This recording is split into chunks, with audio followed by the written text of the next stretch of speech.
Okay, we're going to get started with the SUP demo, or the stand-up paddleboard demo. The first thing I want to say, though, is all those people out there in the canoes and kayaks and the other paddle boats, please be aware that we are doing a demo down here, so if you could just be aware of that, so you're not coming in out of control or something around here.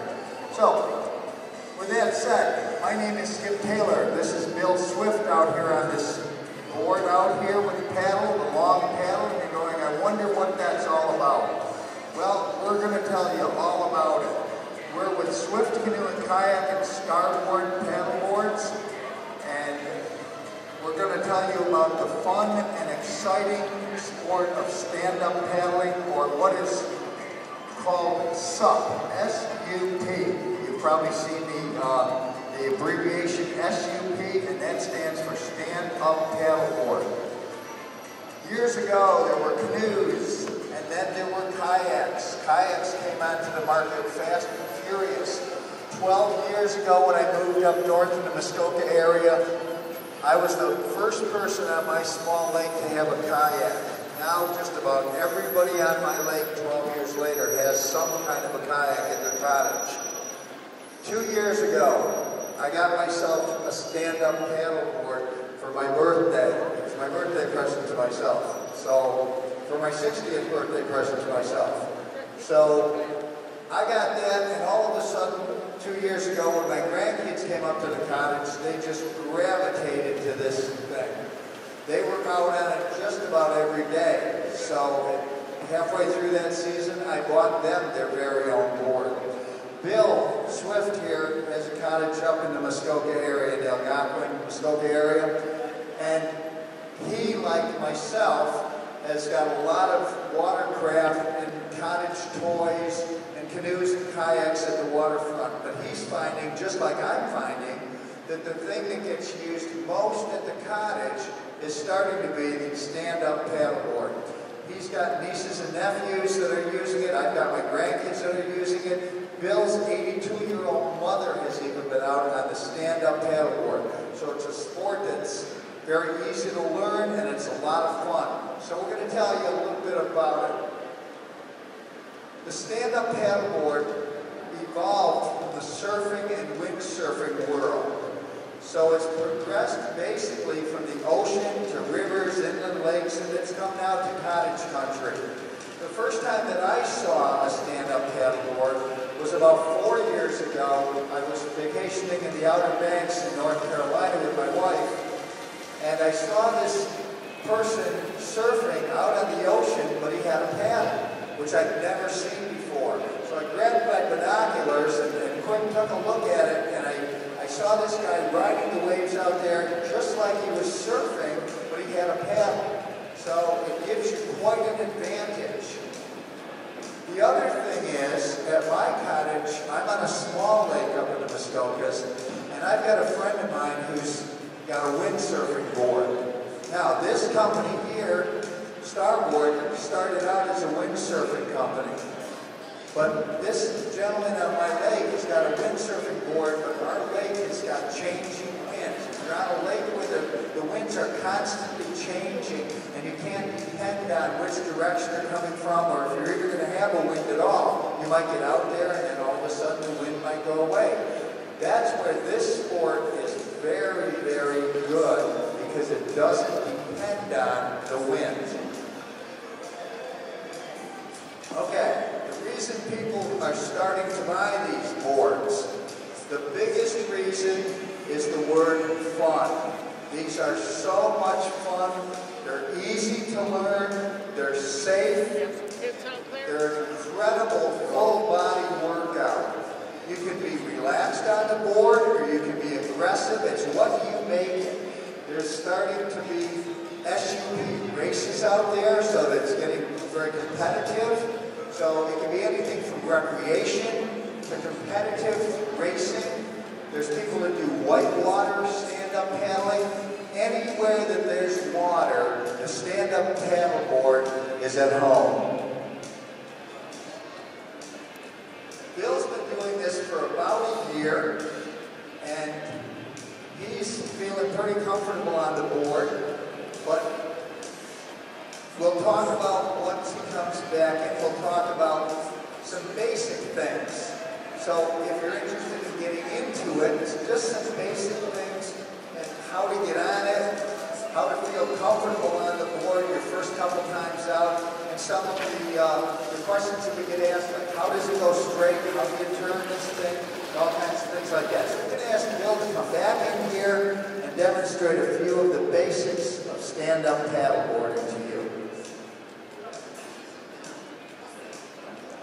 The first question we get asked is, how do you get on this board without tipping over?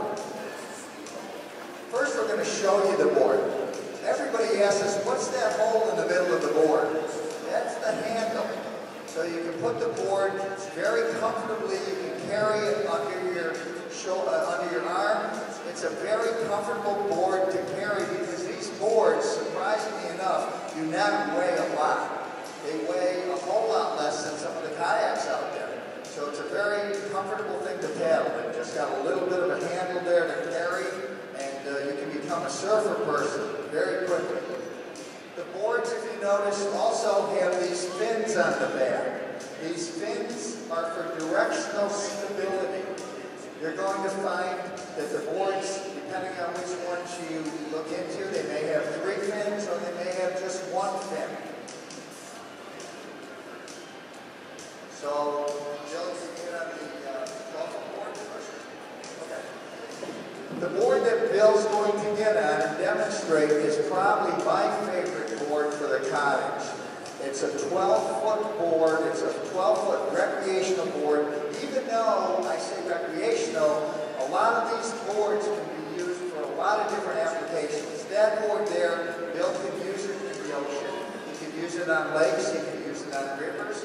But it's my favorite board for the cottage because it's a very, I'm going to say the word, user-friendly. It's a user-friendly board that people of all ages can feel comfortable on. What happens at my cottage is, my kids get on this board, my grandkids, and the older one will be in the middle, and the little 6-year-old will be sitting cross-legged on the front, his sister, and he'll be paddling her, and the other brother will be behind him, and they'll just paddle around the lake and just have a great time on the water with us. So this 12-foot board, if you're thinking about getting a board for the cottage that everybody can use, all your guests that come, the kids will enjoy it. And again, even Bill's 82-year-old mother has been out on this 12-foot board. So that's a good board to get started on. Okay, we're going to talk about how to get on it and have a good experience getting on and off the board. Most people feel that when they get on it, they want to keep it low just to kind of test the stability of the board. So Bill's on his knees. That means his center of gravity is low, so he can rock the board a little bit. He's very stable, and he can check it out, and then when he feels comfortable with the stability of the board, he can stand up. Okay? Another way to get on and off the board is to just use your paddle. Don't be afraid to use your paddle to brace, and then Bill will step on the board, using his paddle as a brace, and then get on the board. Now, he's finding his stance right now. If you notice, and he's rocking back and forth, so he gets to test out the stability of the board. His stance is about shoulder width apart. There's various stances you can get into. That's the beauty of SUP, folks. It's what you make it. You can have it be a great recreational sport and a great full body workout. It's got wonderful core balance. It uses all kinds of muscles and things. Or you can get into it very competitively and get into a surfing stance and maybe go out in the ocean or do some whitewater SUPing. And it's what you make it. So Bill is in a recreational stance. Feet are shoulder width apart. Now, how do you go forward with this board? If you notice, Bill's going to stack his hands one on top of the other, and we're going to show you how to go straight. He's stacking his hands one on top of another and drawing the paddle parallel to the board. A lot of the same strokes. If you're a canoeist, a lot of the same strokes that you use canoeing can be applicable to the SUP or stand-up paddleboard. So, It's not against the law to switch sides on this board. So you take a few strokes on one side, and then all of a sudden you switch to the other side. So you're working both sides of your body. Now, the boards turn very, very easily. Basically, again, just like canoeing, if you can do a sweep stroke, Bill wants to turn to the left, he does a sweep stroke, and the board comes around. If he wants to turn the other way, he can do a reverse sweep or do a cross stroke. The board's extremely maneuverable. There's a cross bow draw. Bill likes this board too, with that long paddle, and even in the shorter board too, it's even easier. He can get the paddle all the way around the board easily, so it's not in the way. Look at how fast he's moving along in the water. He's not even putting everything into it, but it's just a lot of fun.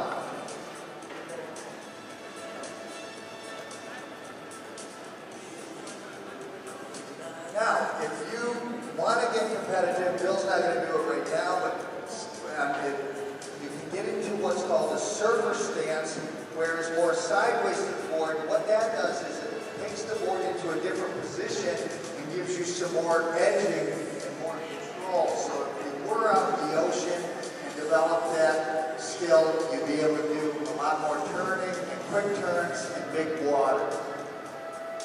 Okay, so we've covered the forward strokes, we've covered some turns.